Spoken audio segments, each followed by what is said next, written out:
కృష్ణమూర్తి మన లోపలే మన అంతరంగాల్లోనూ ఇందు ఉన్న దౌర్జన్యాన్ని అనేక రకాలుగా మనకి తెలియజేశారు. నిజంగా అలా ఉంటామని మనలో ఇంత దౌర్జన్యం ఇందులో ఉందని మనకు తెలియదు. ఇతరులో దౌర్జన్యం ఉంటుంది, ఇతరుల దౌర్జన్యపరులుగా మనం అనుకుంటాం, కానీ మనల్ని మన లోపల మనం ఎలా ఉన్నాం అన్నది మనకు అర్థం చేసుకోలేం.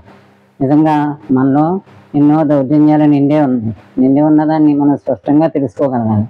ఎలా అసహనంలో, కోపంలో, అసూయలో, శత్రుత్వ భావంలో, ఇలాంటి అన్ని గుణాల్లో కూడా మనం ఇతరుల నుండి కూడా మనం అదే బాధపడి ఉంటాం. అంటే దౌర్జన్యంగా ఇతరులు మనల్ని అప్పుడప్పుడు బాధ పెడుతూ ఉంటాం. ఇవన్నీ కూడా మనం అనుభవంలో వచ్చినా కూడా మనం తెలుసుకోవడం ఇవన్నీ సహజమేమో అనుకుంటాం. ఎలా అంటే యుద్ధాల్లో జరిగే దౌర్జన్యమే కాదు, మాటల వల్ల మనం ఎవరినైనా కఠినమైన పదాలు, పరుషమైన పదాలు వాడటం కూడా దౌర్జన్యం.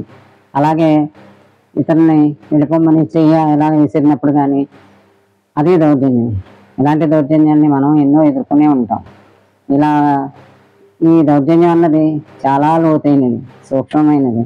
మనం దీని లోతులకు వెళ్ళి తెలుసుకోవడానికి ప్రయత్నించాలి. ఇవన్నిటినీ మనం దౌర్జన్యాన్ని ఎక్కడి నుంచి తీసుకొచ్చే మనం అనేక గుణాలు మనం గతంలో నుంచి, ఇతరుల నుంచి, లేకపోతే మనకు తెలియకుండానే ఇతరుల నుంచి ఏదైనా కావాలనుకున్నప్పుడు దౌర్జన్య స్వభావం వస్తుంది. అది జంతువుల్లో నుండి జంతు స్వభావం కూడా అది జంతువుల నుంచి, మళ్ళా మన ఇతరుల నుండి మనం నేర్చుకున్నది దురాక్రమణ భావాలు, ఇవన్నీ మన అంతరంగంలో గూడు కట్టుకునే ఉంటాయి. మనకు తెలియదు. అలా తెలుసుకోవాలని, దాన్ని స్పష్టంగా గుర్తించాలన్న భావం కూడా మనకు ఉండదు. కానీ మనం గుర్తించుకోవాలి, స్పష్టంగా తెలుసుకోవాలి. ఈ భావాలు ఇవి అని మనం తెలుసుకుని దాని గురించి విపులంగా మన లోపల మనం తెలుసుకుంటే దాని నుంచి తప్పించుకోవడం, కానీ మనం ఎంత దౌర్జన్యపరులుగా ఉన్నామో మనకు అర్థమవుతుంది. ఇలా అర్థం చేసుకుంటే కృష్ణమూర్తి మనల్ని ఆయన ఇలా దౌర్జన్యపరులని కానీ ఇలా కానీ అందరూ ఆయనే అనుకుంటారు. మరి దౌర్జన్యం అంటే ఏంటి, ఇది మనలో ఉందా, ఈ ప్రపంచంలో ఇంత దౌర్జన్యం ఎందుకు జరుగుతుంది, ఇప్పుడు జరిగేది అదే కదా, యుద్ధాలు, ఇది దౌర్జన్యం, ఒకరి మీద ఒకరు కావాలనుకుంటాం.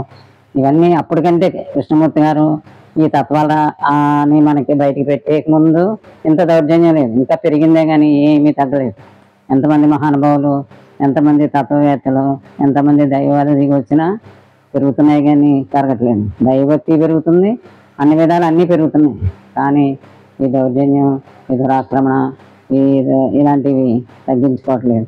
ఇది ఎలా సాధ్యమవుతుంది? తగ్గించుకోవాలంటే మనం తెలుసుకోవాలి. మన లోపల ఎంతవరకు దౌర్జన్యం ఉందో, దురాక్రమణ ఉందో, ఎలాంటి గుణాలు ఉన్నాయో మనం తెలుసుకుని తగ్గించుకోవాలని స్పష్టంగా చూసుకుని మనం దీని నుంచి బయటపడాలి.